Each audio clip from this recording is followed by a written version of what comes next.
الله أكبر الله أكبر الله أكبر لا إله إلا الله والله أكبر الله أكبر ولله الحمد الله أكبر الله أكبر الله أكبر لا إله إلا الله والله أكبر الله أكبر ولله الحمد الله أكبر الله أكبر الله أكبر لا إله إلا الله والله أكبر الله أكبر ولله الحمد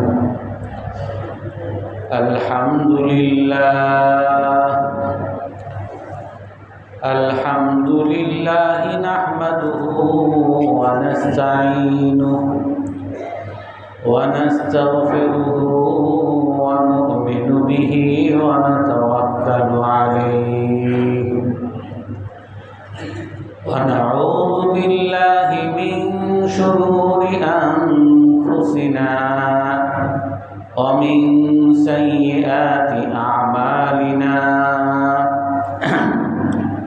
من يهده الله فلا مضل له ومن يضلله فلا هادي له الله أكبر الله أكبر الله أكبر لا إله إلا الله والله أكبر الله أكبر ولله الحمد الله أكبر الله أكبر الله أكبر لا إله إلا الله والله أكبر الله أكبر ولله الحمد الله أكبر الله أكبر الله أكبر لا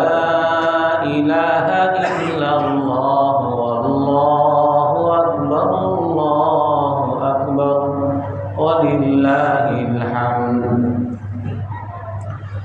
ونشهد أن لا إله إلا الله وحده لا شريك له ونشهد أن سيدنا ومولانا محمدا عبده ورسوله أرسله بالحق بشيرا ونذيرا بين يدي الساعة من يطع الله ورسوله فقد رشد واهتدى ومن يعصهما فقد ضل وغوى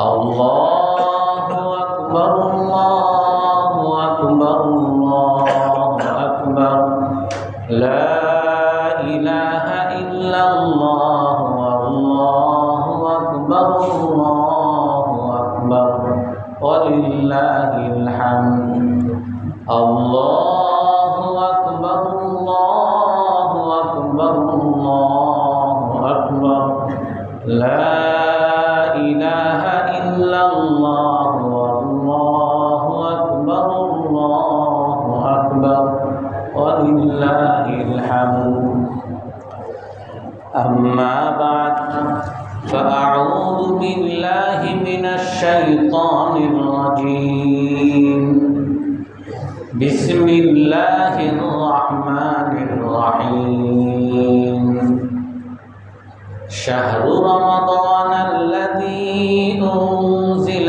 فيه القرآن هدى للناس وبينات من الهدى والفرقان فمن شهد منكم الشهر فليصم ومن كان مريضا أو على سفر فعدة من أيام أخر يريد الله بكم اليسر ولا يريد بكم العسر ولتكملوا العدة ولتكبروا الله على ما هداكم ولعلكم تشكرون صدق الله العظيم الله أكبر الله أكبر الله أكبر لا إله إلا الله والله أكبر الله أكبر ولله الحمد الله أكبر الله أكبر الله أكبر لا إله إلا الله والله أكبر الله أكبر ولله الحمد الله أكبر الله أكبر الله أكبر لا إله إلا الله والله أكبر الله أكبر ولله الحمد وقال النبي صلى الله عليه وسلم لأعرفن أقواما يأتون يوم القيامة بحسنات كمثل جبال تهامة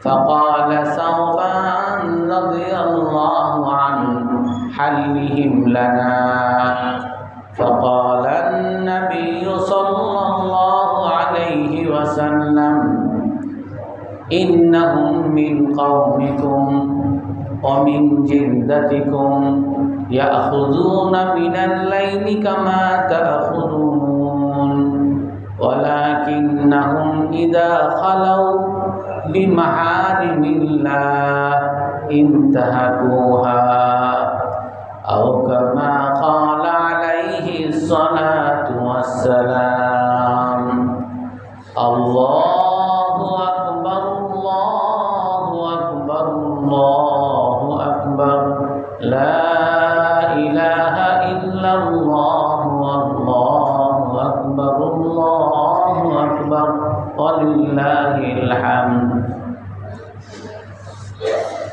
সম্মানিত মুসল্লিয়ানে কেরাম, আজ পবিত্র ঈদ উল ফিতরের দিন। এই দিনের অন্যতম একটা আমল হলো, আল্লাহ তাআলা কোরআনে কারীমের মধ্যে বলেন, শাহরু রমাদান আল্লাযী উনজিলা ফীহিল কুরআন। রমজান মাস, যেই মাসে কোরআন অবতরণ করা হয়েছে। ফামান শাহিদা মিনকুমুশ শাহরা ফালিয়াসুম। যে এই মাসে উপস্থিত হয়, এই মাসে জীবিত থাকে, সে যাতে অবশ্যই রোজা রাখে, ফরজ রোজা। ইউরিদুল্লাহু বিকুমুল ইউসরা। আল্লাহ তাআলা তোমাদের সাথে সহজ চান, কঠিন করতে চান না। ওয়ালিতুকমিলুল ইদ্দা। তোমরা এই মাসের পূর্ণ মেয়াদ পূরণ করো। তারপর আল্লাহ তাআলা কি বলেন? ওয়ালিতুকাব্বিরুল্লাহা আলা মা হাদাকুম। আল্লাহ তাআলা যে তোমাদেরকে এই সোজা পথ, এই ভালো পথ দেখিয়েছেন, অর্থাৎ রমজানের মতো মোবারক মাস তোমাদেরকে আল্লাহ তাআলা যে জানিয়েছেন, রমজান মাসের রোজা রাখার তৌফিক যে দিয়েছেন, রমজান মাসের ইবাদত করার যে তৌফিক দিয়েছেন, এই জন্য তোমরা তাকবীর বলো। ওয়ালিতুকাব্বিরুল্লাহা আলা মা হাদাকুম। এই জন্য পবিত্র ঈদ উল ফিতরের দিনের একটা অন্যতম আমল হলো তাকবীর বলা। আর এই তাকবীরের সুন্নত হলো, আপনি যখন বাসার থেকে বের হবেন তখনই আপনি তাকবীর বলা শুরু করবেন। তবে আপনি মনে মনে বলতেও পারেন, কিন্তু যখন মসজিদে আসবেন, ইমাম সাহেব যখন তাকবীর বলবে, হাদিসে আছে ইদা কাব্বারা ফাকাব্বিরু, যখন ইমাম সাহেব তাকবীর বলে তোমরাও সাথে সাথে তাকবীর বলো, জোরে তাকবীর বলবেন। কিন্তু আমার মনে হলো যে আমি অনেক তাকবীর বললাম, হয়তো বা কেউ মনে মনে বলতেছে, কিন্তু অধিকাংশ মানুষেরই ঠোঁট আমি নড়তে দেখিনি। এই জন্য একটা অন্যতম আমল হলো তাকবীর বলা। আল্লাহু আকবার, আল্লাহু আকবার, আল্লাহু আকবার, লা ইলাহা ইল্লাল্লাহু আল্লাহু আকবার, আল্লাহু আকবার, ওয়ালিল্লাহিল হামদ। আল্লাহু আকবার, আল্লাহু আকবার, আল্লাহু আকবার, লা ইলাহা ইল্লাল্লাহু আল্লাহু আকবার, আল্লাহু আকবার, ওয়ালিল্লাহিল হামদ। আল্লাহু আকবার, আল্লাহু আকবার, আল্লাহু আকবার, লা ইলাহা ইল্লাল্লাহু আল্লাহু আকবার, আল্লাহু আকবার, ওয়ালিল্লাহিল হামদ। আর তাকবীরের সুন্নত হলো আমি যেইভাবে বলেছি, অর্থাৎ এইটা অধিকাংশ হাদিসের মধ্যে আসছে। প্রথমে 3 বার আল্লাহু আকবার, তারপরে লা ইলাহা ইল্লাল্লাহ, তারপরে আল্লাহু আকবার, আল্লাহু আকবার 2 বার, তারপরে সর্বশেষে ওয়ালিল্লাহিল হামদ।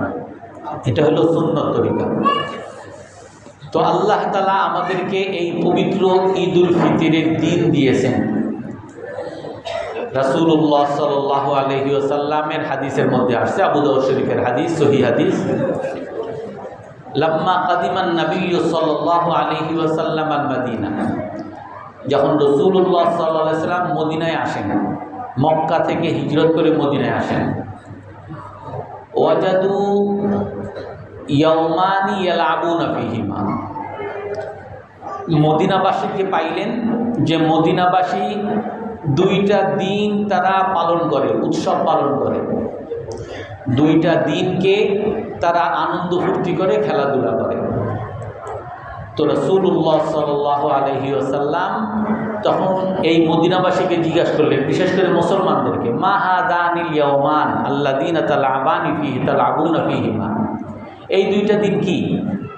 যেই 2 দিনে তোমরা যে উৎসব করতেছো, খেলাধুলা করতেছো, এই 2টা দিন কি? তো মদিনাবাসী মুসলমানরা বলতেছে, কুন্না নালাবু ফীহিমা ফিল জাহিলিয়া, আমরা এটা ঐতিহ্যগতভাবে, আমাদের অন্ধকার যুগ থেকে ঐতিহ্যগতভাবে আমরা এই 2টা দিন পালন করে আসি। আমরা যেমন আমরা অনেকেই বলি যে পহেলা বৈশাখ ঐতিহ্যগতভাবে আমরা পালন করে আসি, তো এইভাবে মদিনাবাসী বলতেছে যে আমরা ঐতিহ্যগতভাবে 2টা দিন পালন করে আসি। তো রাসূলুল্লাহ সাল্লাল্লাহু আলাইহি ওয়াসাল্লাম তখন মুসলমানদেরকে, মদিনাবাসী মুসলমানদেরকে লক্ষ্য করে বলেন, ইন্নাল্লাহা ক্বাদ আবদালাকুম বিহিমা খায়রাম মিনহুমা, আল্লাহ তাআলা তোমাদেরকে এই 2 উৎসবের দিনের পরিবর্তে, এই 2টা উৎসবের দিনের পরিবর্তে আল্লাহ তাআলা আরো উত্তম 2টা উৎসবের দিন তোমাদেরকে দান করেছেন। সেই 2টা দিন হলো ইয়াউমুল ফিতরি ওয়া ইয়াউমুল আযহা, ঈদুল ফিতরের দিন আর ঈদুল আযহার দিন। অর্থাৎ ওই যে আগে যে তারা ঐতিহ্যগতভাবে যে 2টা উৎসবের দিন পালন করত, রাসূলুল্লাহ সাল্লাল্লাহু আলাইহি ওয়াসাল্লাম এগুলোকে বাজেয়াপ্ত রহিত করে দিয়েছেন, যে এইগুলার উৎসবের দিন নাই। তোমাদের উৎসবের দিন হলো এখন ঈদুল ফিতরের দিন আর ঈদুল আযহার দিন। অনেকেই প্রশ্ন করতে পারেন, রাসূল সাল্লাল্লাহু আলাইহি ওয়াসাল্লাম না উদার মানুষ, তো এত উদার হইলে একটা দেশীয় একটা ঐতিহ্য কেন এটাকে উনি বাতিল করলেন? এটা থাকলে কি সমস্যা? ওই দিনও উৎসব পালন করতো, আবার ঈদুল ফিতরের দিন আরও উৎসব হইত। হিন্দুদের যেমন প্রতিটা মাসেই তাদের উৎসব আর উৎসব, তো ওই 2টা দিনও থাকতো, আবার ঈদুল ফিতর ঈদুল আযহাও থাকতো। কেন আল্লাহ রাসূল ওই 2টা দিন বাতিল করে দিলেন? ইন্নাল্লাহা ক্বাদ আবদালাকুম বিহিমা খায়রাম মিনহুমা, আল্লাহ তাআলা তোমাদেরকে এই 2 উৎসবের দিনের পরিবর্তে আরো উত্তম 2টা দিন উৎসব হিসাবে আল্লাহ তাআলা দান করছেন। সেই 2টা হলো ইয়াউমুল ফিতরি ওয়া ইয়াউমুল আযহা।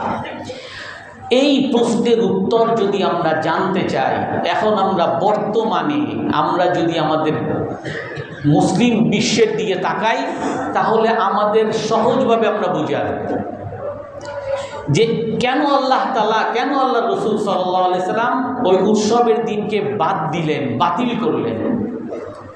কারণ যে কোনো জাতির পরিচয়, আইডেন্টিটি, মুসলমানরা বর্তমানে সারা পৃথিবীতে আইডেন্টি ক্রাইসিসে ভুগতেছে।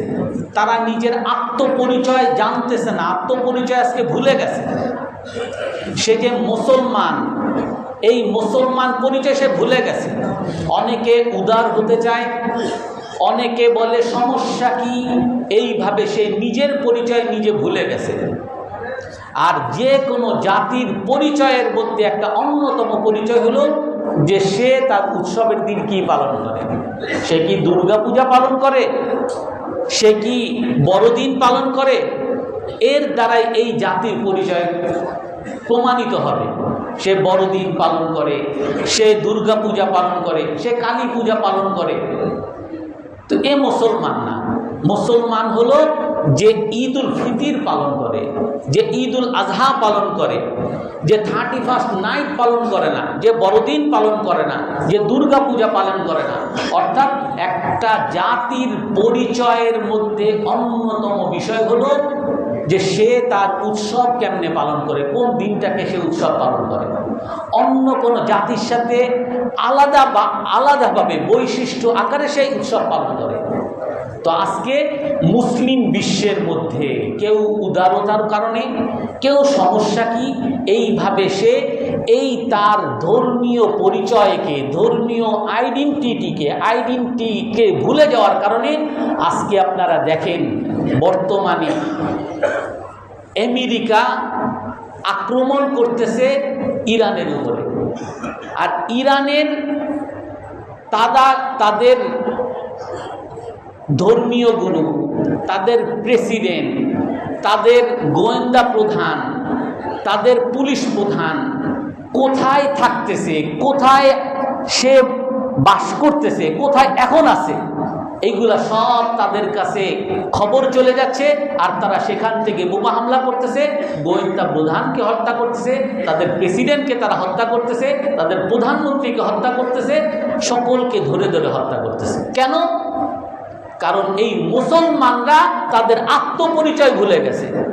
মুসলমান মনে করে আমি যদি খ্রিস্টানকে, ইহুদিকে বলে দেই আমার গোয়েন্দা প্রধান ওইখানে আছে, সমস্যা কি?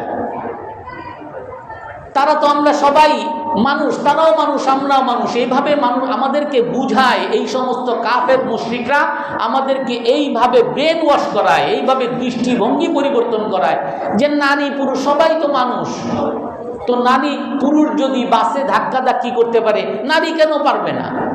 পুরুষ যদি শার্ট প্যান্ট পরতে পারে, নারী কেন পারবে না? পুরুষ যদি ফুটবল খেলতে পারে, নারী কেন পারবে না? তারাও মানুষ, আমরাও মানুষ। এইভাবে আল্লাহ রাসূলের সরাসরি বিরোধিতা করে আজ আমরা মুসলমানরা নিজেদের পরিচয় ভুলে গেছি। আজ আমরা মনে করতেছি যে মুসলিম পরিচয় ধারণ করে দাঁড়িয়ে রাখছে সে মুসলমান না, সে হলো মোল্লা হয়ে গেছে, সে হলো সন্ত্রাসী, জঙ্গি, উগ্রবাদী হয়ে গেছে। যে মুসলিম পরিচয় ধারণ করে 5 ওয়াক্ত নামাজ করে, এ হলো মোল্লা হয়ে গেছে, এ হলো উগ্র, সন্ত্রাসী, জঙ্গি হয়ে গেছে, সাম্প্রদায়িক হয়ে গেছে। এই অসাম্প্রদায়িক চেতনার মধ্যে নাই। অসাম্প্রদায়িক চেতনা হলো যে তাকে দেখলে বোঝা যাবে না সে মুসলমান না খ্রিস্টান না হিন্দু, তার উৎসব দেখে বোঝা যাবে না সে কি হিন্দু নাকি মুসলমান নাকি খ্রিস্টান। অসাম্প্রদায়িক বাণী, তাকে দেখে বোঝা যাবে সে যে আধুনিক, অর্থাৎ তাকে দেখলে আলাদা করা যাবে না সে যে মুসলমান না সে কি হিন্দু নাকি খ্রিস্টান না ইহুদি। এইভাবে আমাদেরকে আত্মপরিচয় ভুলিয়ে দেওয়া হয়েছে। আর এই আত্মপরিচয় ভুলে যাওয়ার কারণে এখন শুধু চিন্তা করেন, আমাদের বাংলাদেশও আপনি চিন্তা করেন, এই ইসরায়েল সারা পৃথিবীকে তো ধ্বংস করতে যাচ্ছে, সকল মুসলিম বিশ্বকে। তারা বলছে ইরানের উপর আক্রমণ করবে, তারপরে পাকিস্তানের উপর আক্রমণ করবে, তারপরে ধারাবাহিক। আমরা তো বাংলাদেশ কোনো নামের মধ্যে আসি না, বাংলাদেশও তাদের সিরিয়ালে আছে। এখন যদি মনে করেন এই ইসরায়েল বাংলাদেশকে যদি বাংলাদেশের প্রেসিডেন্ট, প্রধানমন্ত্রী, গোয়েন্দা প্রধান এদেরকে যদি হত্যা করতে চায়, তো আমাদের মনে হয়, আপনি মনে হয় আমাদের যদি বলে যে তোমারে আমি 5 লাখ টাকা দিব, তুমি শুধু বলো গোয়েন্দা প্রধান আছে, কোথায় আছে একটু বলো। তা আমাদের মধ্যে কয়জন আছে যে আমরা বলবো যে না আমি জানি না? কয়জন আছে আমরা বলবো? কয়জনের মধ্যে এই চিন্তা আসবে যে কেন আমার দেশের সাথে আমি গাদ্দারি করব? আমার কাছে টাকা দরকার, আমার একটা বাড়ি করতে পারতেছি না, আমি একটা গাড়ি কিনতে পারতেছি না, সে যদি আমার 1 কোটি টাকা দেয় আর কি লাগবে? আমার জীবনটাই তো শেষ, দেশটা বিক্রি করে দেব। এই জন্য রাসূলুল্লাহ সাল্লাল্লাহু আলাইহি ওয়াসাল্লাম আমাদেরকে এই আত্মপরিচয় বুঝানোর জন্য, শিখানোর জন্য, বাস্তবায়ন করার জন্য এই ঈদের উৎসবের ক্ষেত্রে রাসূল সাল্লাল্লাহু আলাইহি ওয়াসাল্লাম বলেন, ইন্নাল্লাহা ক্বাদ আবদালাকুম বিহিমা খায়রা।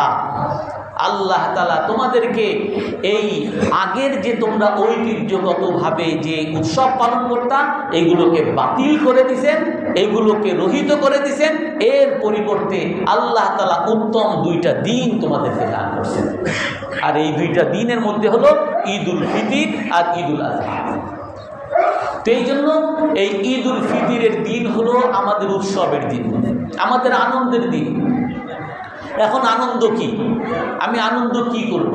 আমি আনন্দ গান বাজনা, মেয়ে ছেলে সব মিলে নাচ গান, ডিজে পার্টি, এইটা কি আনন্দ? রাসূলুল্লাহ সাল্লাল্লাহু আলাইহি ওয়াসাল্লাম হাদিসের মধ্যে আছে, হযরত আয়েশা রাদিয়াল্লাহু তাআলা আনহা বলেন, দাখালান নবী সাল্লাল্লাহু আলাইহি ওয়াসাল্লাম আলিয়া ইয়াউমাল ঈদ। রাসূল একদিন আমার বাসায় ঈদের দিনে আসছেন। তো আমার বাসায় ঈদে আসার পরে ঈদের দিন ওয়াইন্দি জারিয়াতানি সগীরাতানি লাইসাতা মুগান্নিয়াতান, আমার কাছে 2টা বালিকা, 2টা মেয়ে ছিল। আর এই 2টা মেয়ে ছোট মেয়ে। রাসূল হযরত আয়েশা বলেন এই 2টা ছোট মেয়ে, অপ্রাপ্তবয়স্ক মেয়ে, এবং তারা গায়িকাও না, কিন্তু তারা বআসের দিনের অর্থাৎ ঐতিহ্য কিছু সঙ্গীত এগুলো তারা গাইতেছিল। তো রাসূলুল্লাহ সাল্লাল্লাহু আলাইহি সাল্লাম হযরত আয়েশা রাদিয়াল্লাহু তাআলা বলেন, রাসূল আমার বাসায় ঢুকছেন। আমার বাসায় ঢোকার পরে আমার কাছে 2জন ছোট বালিকা ছিল, তারা গাইতেছিল, আর তারা ছোট আর তারা গায়িকাও না। তো রাসূল এসে ফাস্তাজা আলাল ফিরাশ, রাসূল বিছানায় শুয়ে পড়লেন। ওয়াহাওয়ালা ওয়াজহাহু, চেহারা অন্যদিকে ফিরিয়ে নিছেন। ফাদাখালা আলাইয়া আবু বকর, কিছুক্ষণ পরে আমার বাসায় হযরত আবু বকর আমার বাবা আসলেন। তো আবু বকর আসার পরে যখন দেখলেন রাসূল বাসায় বিছানায় শুয়ে আছেন আর আমার কাছে 2টা বালিকা এরকম বআসে সঙ্গীত গাইতেছে, তো হযরত আয়েশা রাদিয়াল্লাহু তাআলা বলেন হযরত আবু বকর আমাকে ধমক দিলেন, ফান্তাহারানি, আমাকে ধমক দিলেন। আমাকে ধমক দিয়ে বলতেছেন, আমিজমারুশ শাইতানি ফি বাইতিন নবী, শয়তানের বাঁশি, শয়তানের সঙ্গীত নবীর ঘরের মধ্যে চলে আসছে। শয়তানের সঙ্গীত নবীর ঘরের মধ্যে চলে আসছে। তো তখন রাসূলুল্লাহ সাল্লাল্লাহু আলাইহি ওয়াসাল্লাম হযরত আয়েশা বলেন, রাসূল আবু বকরকে বলেন, দাহা, তাদেরকে ছাড়ো। ফাইন্না লিকুল্লি কওমিন ঈদা, প্রতির জাতির একটা ঈদের দিন আছে। ওয়াহাদা ঈদুনা, এটা আমাদের ঈদের দিন। মুসনাদ আহমদের বর্ণনা আছে, লিতাআলামাল ইয়াহুদু আন্না ফি দীনিনা ফুসহা ওয়া ইন্নী বুইসতু বিল হানাফিয়্যাতি সামহা। ইহুদিরা যাতে জানতে পারে, অমুসলিমরা যাতে জানতে পারে যে আমাদের দিনেও, আমাদের ধর্মেও আনন্দ আছে। আর আমাকে আল্লাহ তাআলা একত্ববাদ ধর্ম আর উদার ধর্ম নিয়ে আল্লাহ তাআলা আমাকে পাঠাইছেন। তো রাসূলুল্লাহ সাল্লাল্লাহু আলাইহি সাল্লাম যখন এই কথা বলছেন, হযরত আয়েশা রাদিয়াল্লাহু তাআলা বলেন যে রাসূল যখন আবু বকরের সাথে কথায় ভগ্ন হয়ে গেছেন, ফালাম্মা গাফালা, যখন আবু বকর আর রাসূল আমার কাছ থেকে একটু উদাস হয়েছেন, গামাসতুহুমা, আমি ওই 2টা মেয়েকে ইঙ্গিত করলাম তোমরা চলে যাও তাড়াতাড়ি। চলে গেছে। এই হাদিসের দ্বারা, বুখারী মুসলিমের হাদিস, এই হাদিসের দ্বারা আমরা কি বুঝতেছি? 1 নাম্বার হলো যে ঈদের দিনে আনন্দ করা যাবে। ঈদের দিন হলো আনন্দ ফুর্তির দিন।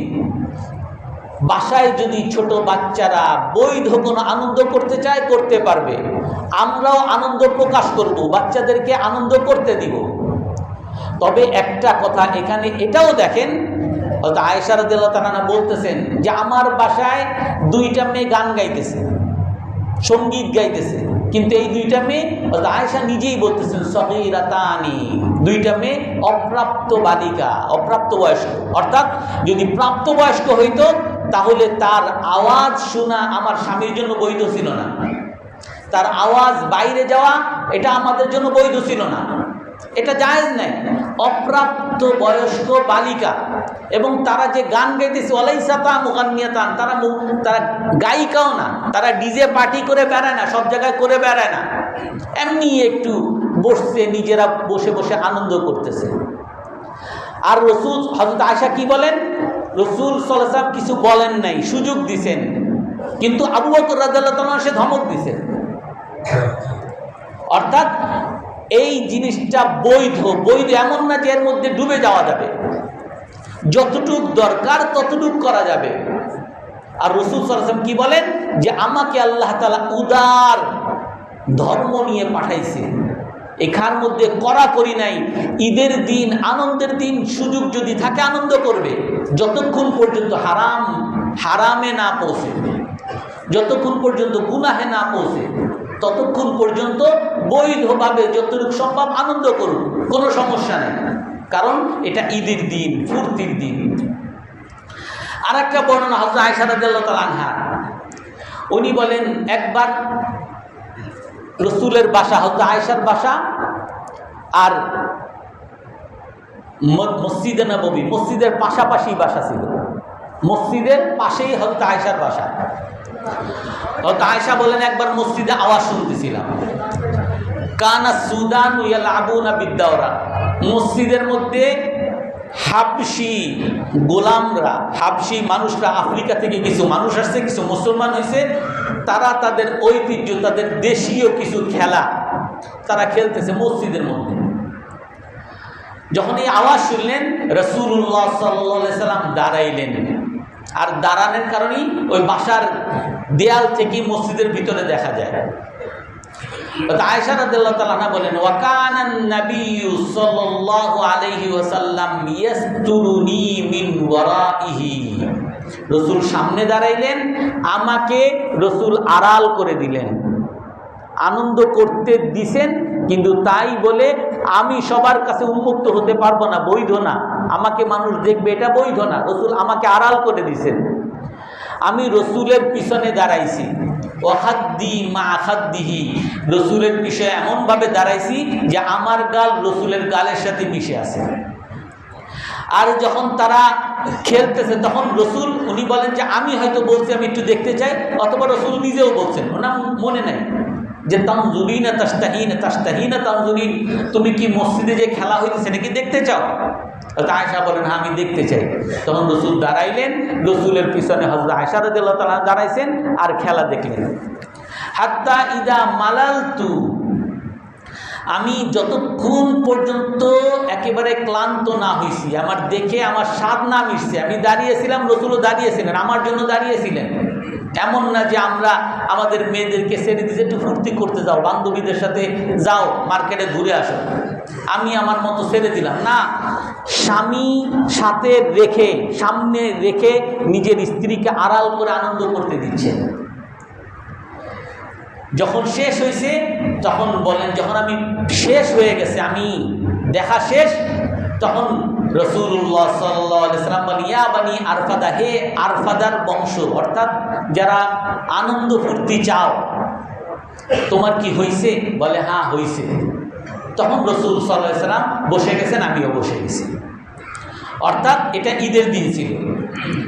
অর্থাৎ ঈদের দিনে বৈধভাবে যতটুকু আনন্দ করা যায় রাসূলুল্লাহ সাল্লাল্লাহু আলাইহি ওয়াসাল্লাম এবং আমাদের ইসলাম আমাদেরকে সেই সুযোগটা দিয়েছেন। এই জন্য আনন্দ করা অনেক সময় সওয়াবের কাজ। কোরআনে কারিমের মধ্যে আনন্দটা তিনভাবে বর্ণিত আছে।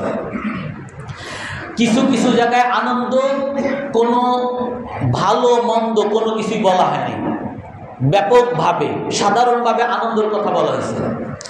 সাধারণ আনন্দের কথা যেখানে বলা হয়েছে সেখানেই নিষেধ করা হয়েছে। সাধারণ আনন্দ নিষেধ।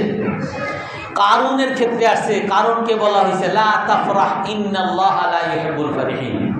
এ কারণ তুমি আনন্দ করো না, বড় লোক হইছো, টাকা পয়সা দিছে আল্লাহ তাআলা তোমারে, আর এইগুলা দিয়ে আনন্দ করবা, ফুর্তি করবা, ফুর্তি করো না।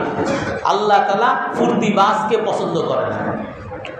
আমাদের মধ্যে অনেকেরই টাকা পয়সা হইলে সে ক্লাবে যায়, সে ডিজে পার্টিতে যায়, সে অমুক আয়োজন করে, অমুক অমুক অমুক কি বলে 5 স্টার হোটেলে যায়, অমুক গানে যায়, অমুক কনসার্টে যায়। আল্লাহ তাআলা কি বলেন যে আনন্দ করো না, কারণ আল্লাহ তাআলা আনন্দকারীকে পছন্দ করেন না। কোরআনে কারীমের মধ্যে আরেক জায়গা আছে লিকাইলা তাসাউ আলা মা ফাতাকুম ওয়ালা তাফরাহু বিমা আতাকুম আল্লাহু লা ইউহিব্বু কুল্লা মুখতালিন ফখুর। যে আল্লাহ তাআলা তোমার জন্য যা দিবেন সব আল্লাহর কাছে আগ থেকেই নির্ধারিত।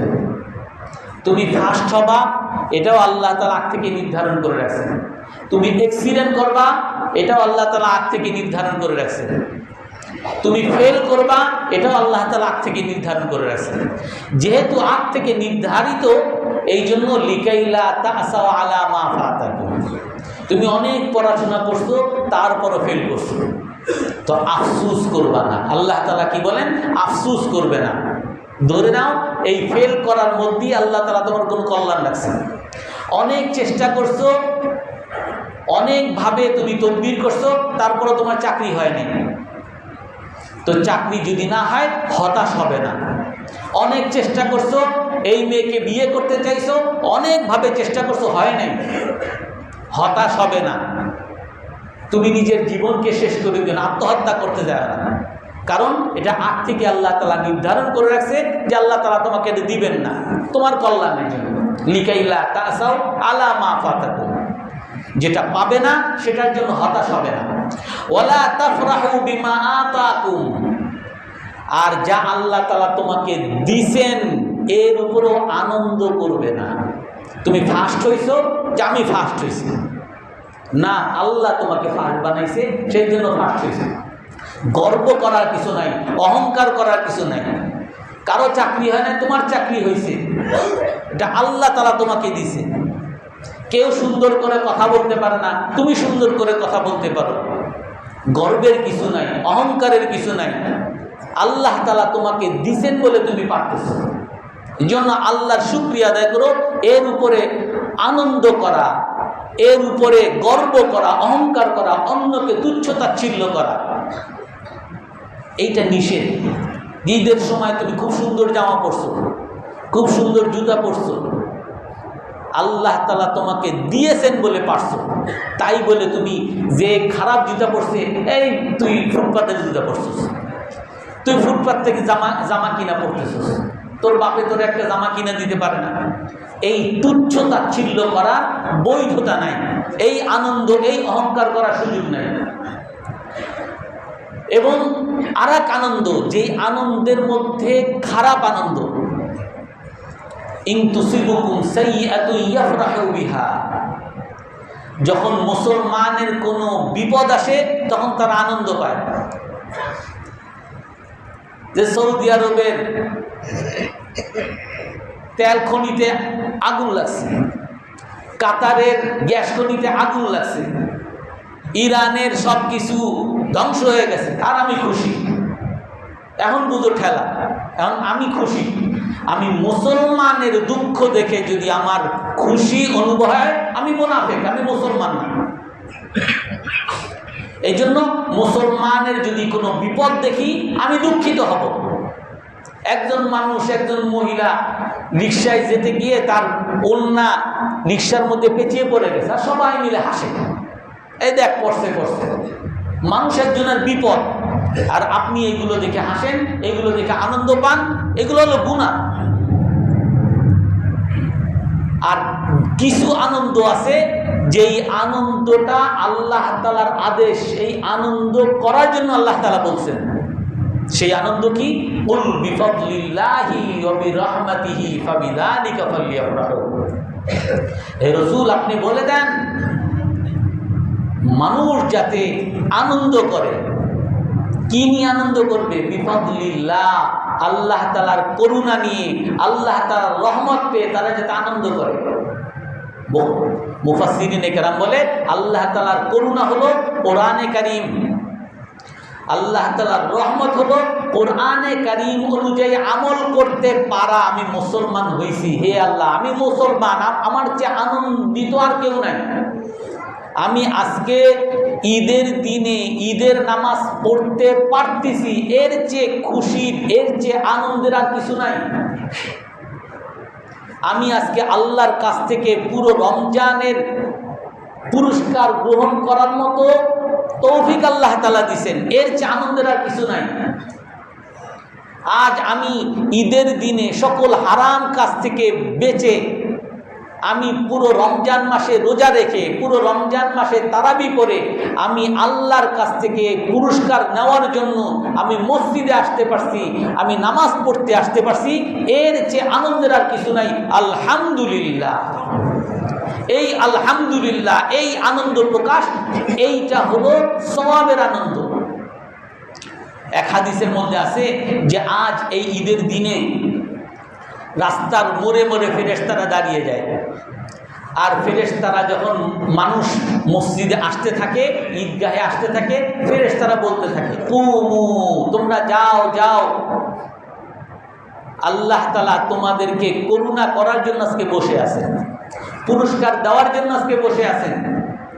আল্লাহ তাআলা তোমাদেরকে আজকে এমন পুরস্কার দিবেন যেই পুরস্কারের দ্বারা তোমরা আখিরাতেও আনন্দিত হবে, দুনিয়াতেও আনন্দিত হবে। তো তারপর যখন মানুষ আসে তখন আল্লাহ তাআলা ফেরেশতাদেরকে বলেন যে হে ফেরেশতারা, আমার এই বান্দারা পুরো রমজানের রোজা রেখেছে, পুরো রমজানের তারাবি পড়েছে, তো আমি তোমাদের আজ এইখানে আসছে, কেন আসছে? হে আল্লাহ, আপনার কাছ থেকে পুরস্কারের আশায়। আল্লাহ তাআলা বলেন ইন্নী উশহিদুকুম, আমি তোমাদের সকলকে সাক্ষী রাখতেছি, সাক্ষী রেখে বলতেছি কদ গফারতু লাকুম, আমি এই সকল মুসলমানকে আমি মাফ করে দিলাম, আর এদের সকল গুনাহগুলোকে নেকি দ্বারা পরিবর্তন করে দিলাম। এই জন্য ওই পুরস্কারের আশায় আজ আমরা যে আসতে পারছি, এই জন্য আনন্দিত। আমি যে কোরআনে কারীম মানতে পারতেছি, আনন্দিত। আমি যে সবাই আজকে দাড়ি রাখে না, আমি যে দাড়ি রাখতে পারছি, আনন্দিত। আমি মানুষ অনেক সময় মোল্লা হুজুর বিভিন্ন রকম কটাক্ষ করে, আর আমি আনন্দিত। যত কটাক্ষ করবে তত সওয়াব আমার। কেউ বোরকা পরে না, আমার স্ত্রী আমার মা বোনরা বোরকা পরে, আর এই মা বোনরা সবাই কটাক্ষ করে, আর তারা আনন্দিত যে আল্লাহ তাআলা আমাকে তৌফিক দিয়েছেন, আল্লাহর হুকুম আমি মানতে পারতেছি, আমি জান্নাতের পথে থাকতে পারতেছি। সবাই থাইল্যান্ডে যায়, সবাই অমুক জায়গায় যায়, বেড়াইতে যায়, অমুক জায়গায় টাকা খরচ করে, আর আমার আল্লাহ টাকা দিছে, আমি উমরায় যাইতে পারছি, আমি এই টাকা দিয়ে গরিব মানুষের ঘর করে দিতে পারছি। আল্লাহ আমাকে টাকা দিছে, আমি এর দ্বারা এই মাদ্রাসা পরিচালনা করি, আমি এই মসজিদ পরিচালনা করি, আমি আনন্দিত। এই আনন্দ প্রকাশ, এটা হলো সওয়াবের আনন্দ। এই জন্য এই ঈদ উল ফিতরের দিনে আমাদেরকে অবশ্যই আমাদের আত্মপরিচয় আমাদেরকে নতুন করে রিভাইজ করতে হবে। আমাকে মুসলিম পরিচয়, সারা পৃথিবীতে সামনের দিন এমন কঠিন দিন আসতেছে যে আপনি যদি আপনার মুসলিম পরিচয় ধারণ না করতে পারেন, আপনার মুক্তির উপায় নাই। যেইভাবে সারা পৃথিবীতে যুদ্ধ বিগ্রহ লাগতেছে, ইমাম মেহেদি যখন আসবে, ইমাম মেহেদির অনুসারী তাদেরকেই বানাবেন যারা খাঁটি মুসলমান হবে, যারা নিজেকে পরিচয় দেখাইতে পারবেন যে না আমি রসুলের অনুসারী, তারাই একমাত্র তার দলের অনুসারী থাকবে। আর না হয় দাজ্জালের অনুসারী হওয়া লাগবে, না হয় ইমাম মাহদির বিরোধী দলের অনুসারী হওয়া লাগবে। এই জন্য ওই মুসলিম পরিচয় আমাদেরকে ধারণ করতে হবে। আর মুসলিম পরিচয় মানে কি? আমার মুসলিম হওয়া মানে কি আমি সব স্বাদ, আল্লাহ, দুনিয়ার যত আনন্দ সবগুলো থেকে বঞ্চিত? আল্লাহ তাআলা কোরআনে কারীমের মধ্যে বলেন, আফারাআইতাল্লাযী ইত্তাখাযা হাওয়াহু ইলাহ ওয়া মান আযাল্লাহুল্লাহু আলা সামইহি ওয়া কলবিহি ওয়া জাআলা আলা বাসারিহি গিশাওয়া। আল্লাহ তাআলা প্রতিটা মানুষের মধ্যে একটা চাহিদা দিয়েছেন, একটা আনন্দের চাহিদা, আনন্দ করার, ফুর্তি করার একটা চাহিদা দিয়েছেন। আর এই চাহিদা পূরণ করার আল্লাহ তাআলা দুইটা পথ দিয়েছেন। প্রতিটা মানুষের মধ্যে নারীর চাহিদা আছে, প্রতিটা মানুষের মধ্যে বড়লোক হওয়ার চাহিদা আছে, প্রতিটা মানুষের মধ্যে ঘোরাফেরার চাহিদা আছে, প্রতিটা মানুষের মধ্যে দুনিয়া দেখার চাহিদা আছে। কিন্তু এই চাহিদাগুলোর মধ্যে আল্লাহ তাআলা দিয়েছেন যে তুমি নারীর, তোমার ভাল লাগে বিয়ে করো, তোমার নারীর প্রতি যত খরচ করবা সমস্ত খরচ আল্লাহর রাস্তায় দান করলে যেমন সব, এরকম সব আল্লাহ তাআলা। তোমার ঘোরাফেরার ইচ্ছা জাগে, তুমি তাবলীগ করো, জিহাদে আল্লাহর রাস্তায় বের হয়ে মানুষকে দাওয়াত দাও, প্রতিটা টাকা খরচ করবা, প্রতিটা কদম ফেলবা, প্রতিটা কদমের পরিবর্তে আল্লাহ তাআলা 700 কদমের সওয়াব দান করবে, 700 করে নেকি দান করবে। প্রতিটা টাকার পরিবর্তে 49 কোটি গুণ আল্লাহ তাআলা নেকি দান করবে। তোমার টাকা পয়সার লোভ অনেক, তুমি টাকা পয়সা কামাই করো, উপার্জন করো, হালালভাবে উপার্জন করো, এবং এই অনেক ধনী হয়ে তুমি এই টাকা পয়সা দিয়ে মসজিদ বানাও, মাদ্রাসা বানাও, গরিব মানুষের সহযোগিতা করো, অসুস্থ রোগীদেরকে তুমি চিকিৎসা করাও, রাস্তাঘাট করে দাও, তুমি ধনী হইছো। আর এই ধনী টাকা দিয়ে আল্লাহ তাআলা তোমাকে প্রতিটা দানের পরিবর্তে, প্রতিটা টাকার পরিবর্তে আল্লাহ তাআলা 700 করে সওয়াব আল্লাহ তাআলা দান করবে। অর্থাৎ আপনি যা আনন্দ করতে চান সকল আনন্দের সুযোগ ইসলামের মধ্যে আছে। এমন কোনো আনন্দ নাই যে আপনার সুযোগ নাই। আপনার নাচ গান করতে ইচ্ছা করে, আপনি আপনার স্ত্রীকে নিয়ে আপনার ঘরের মধ্যে যত নাচ গান করেন সব বৈধ। আপনার গান গাইতে ইচ্ছা করে, আপনার স্ত্রীকে নিয়ে আপনি গান গান, যত গান গান, কোনো সমস্যা নেই, সব করতে পারেন আপনি। অর্থাৎ আপনার মনের যত চাহিদা আছে সকল চাহিদা পূরণের সুযোগ আল্লাহ তাআলা ইসলামের মধ্যে রাখছেন। কিন্তু একটা মাত্র শর্ত, ফাইল্লাম ইয়াস্তাজিবু লাকা ফা'লাম আন্নামা ইয়াত্তাবিউনা আহওয়াআহুম। আপনার এই সকল মনের চাহিদা, মনের আনন্দ, ফুর্তি, এইগুলো সব রাসূলুল্লাহ সাল্লাল্লাহু আলাইহি ওয়াসাল্লামের বাতলানো পথে, নির্দেশিত পথে আপনাকে পালন করতে হবে। ফাইল্লাম ইয়াস্তাজিবু লাক, রাসূল আল্লাহ তাআলা একেবারে সোজা কথায়, এক কথায় বলে দেন, ফাইল্লাম ইয়াস্তাজিবু লাক, যে আপনার ডাকে সাড়া দেয় না, আপনি যেইভাবে খাইতে বলছেন সেইভাবে খায় না, যেইভাবে উপার্জন করতে বলছেন সেইভাবে করে না, যেইভাবে বিয়ে করতে বলছেন সেইভাবে করে না, যেইভাবে হাঁটতে বলছেন সেইভাবে হাঁটে না, যেইভাবে উৎসব করতে বলছেন সেইভাবে করে না, যেইভাবে আনন্দ ঘুরতে ফিরতে যা, কোনো কিছুতে আপনাকে যে সাড়া দেয় না, আপনি জেনে রাখেন আন্নামা ইয়াত্তাবিউনা আহওয়াআহুম, সে তার মনের পূজারী, শয়তানের পূজা করে। সে হয়তো আপনি শয়তানের পূজারী হবেন, না হয় রসুলের অনুসরণকারী হবেন। হয়তো আপনি রসুলের অনুসরণকারী হবেন, আর না হয় আপনি মনের পূজারী হবেন। এই জন্য আমরা সবাই রাসূলুল্লাহ সাল্লাল্লাহু আলাইহি ওয়াসাল্লামের অনুসারী হওয়ার চেষ্টা করবো তো ইনশাআল্লাহ। সর্বশেষ একটা হাদিস বলে আজকে কথা শেষ করি। রাসূলুল্লাহ সাল্লাল্লাহু আলাইহি ওয়াসাল্লাম একটা হাদিস বলছেন, যেটা আমাদের জন্য অনেক দরকার, বিশেষ করে যুব সমাজের জন্য অনেক দরকার। রাসূল বলেন, লা আরিফান্না আকওয়ামান ইয়াতুনা ইয়াউমাল কিয়ামাতি বিজিবালিন বিহাসানাতিন কামিসলি জিবালি তিহামাতা বিদান। আমি এমন এক জাতিকে চিনি, জানি, রাসূল বলেন আমি এমন জাতি, ইবনে মাজাহ শরীফের সহিহ হাদিস, আমি এমন জাতিকে চিনি, জানি, যে জাতি কিয়ামতের দিন আসবে, তিহামা পাহাড়, বিরাট পাহাড় পরিমাণ সওয়াব নিয়ে সে কিয়ামতের দিন আসবে।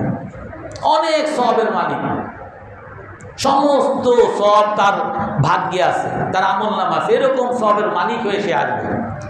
ফায়াজআলুহুম হাবাআম মানসুরা, কিন্তু আল্লাহ তাআলা এই পাহাড় পরিমাণ সওয়াবগুলোকে সব ধুলায় মিশিয়ে দিবেন, সব বাতাসে উড়িয়ে দিবেন। ফায়াজআলুহুম হাবাআম মানসুরা, রাসূলের ভাষা এমন, সব ধুলায় মিশিয়ে দিবেন, বাতাসে উড়িয়ে দিবেন। কোনো এত পাহাড় পরিমাণ সওয়াব নিয়ে আসবে, কোনো সওয়াবের মূল্য আল্লাহর কাছে পাবেন না। হযরত সাওবান রাদিয়াল্লাহু তাআলা আনহু দাঁড়িয়ে গেছেন, হে আল্লাহর রাসূল, হাল্লিহিম লানা, একটু বলেন, তাদের পরিচয় দেন, যাতে হাত্তা লা নাকুনা মিনহুম ওয়া নাহনু লা না'লাম, আমরা না জেনে তাদের মতো না হয়ে যাই।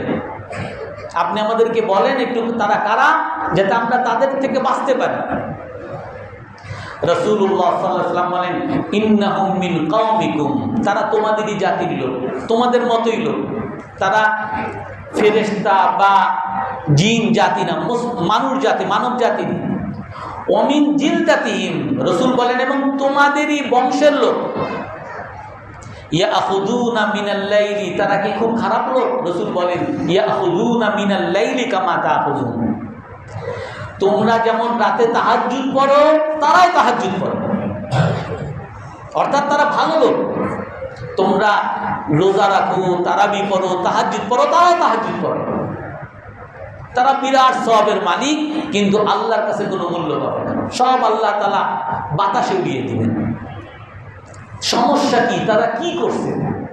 ইদা খালাউ বিমাহারিমিল্লাহ ইনতাহাকুহা, তারা মসজিদে আসে, তারাবি পড়ে, তারা ওয়াজ মাহফিলে যায়, বয়ান শুনে, রোজা রাখে, তাহাজ্জুদের সময় তাহাজ্জুদ করে, শবে বরাতও পালন করে, শবে কদরও পালন করে, কিন্তু তাদের একটা মাত্র সমস্যা, ইদা খালাউ বিমাহারিমিল্লাহ ইনতাহাকুহা, যখন গুনাহের পরিবেশে যায় তখন গুনাহ করে। বাসার থেকে এই মসজিদ থেকে বাসায় গেছে, নাটক চলে, হিন্দি সিনেমা চলে, হিন্দি সিনেমায় মশগুল হয়ে যায়। বন্ধু বান্ধবের সাথে গেছে, সবাই মিলে মেয়েদের সাথে আড্ডা মারায় লিপ্ত হয়ে যায়।